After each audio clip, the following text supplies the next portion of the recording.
मुख्याध्यापकानेच केला विद्यार्थिनीवर अत्याचार।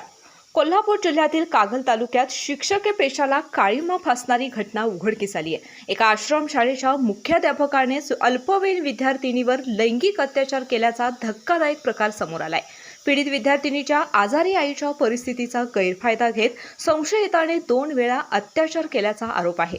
या प्रकरणी कृष्णा ज्ञानू दाभोळे राहणार सावर्डेकर कॉलनी मुरगुड या मुख्याध्यापकाला जुना राजवाडा पोलिसांनी अटक केली असून न्यायालयाने त्याला 3 दिवसांची पोलीस कोठडी सुनावली आहे। या घटनेमुळे शिक्षण क्षेत्रात खळबळ उडाली असून पुढील तपास सुरू आहे। कोल्हापूर जिल्ह्यातील सुझुकीची एकमेव डीलरशिप म्हणजे मोहिते सुझुकी। 16 वर्षांच्या प्रदीर्घ अनुभवासोबत तुम्हाला इथे मिळेल सेल्स, सर्व्हिसेस आणि स्पेअर्स एकाच छताखाली।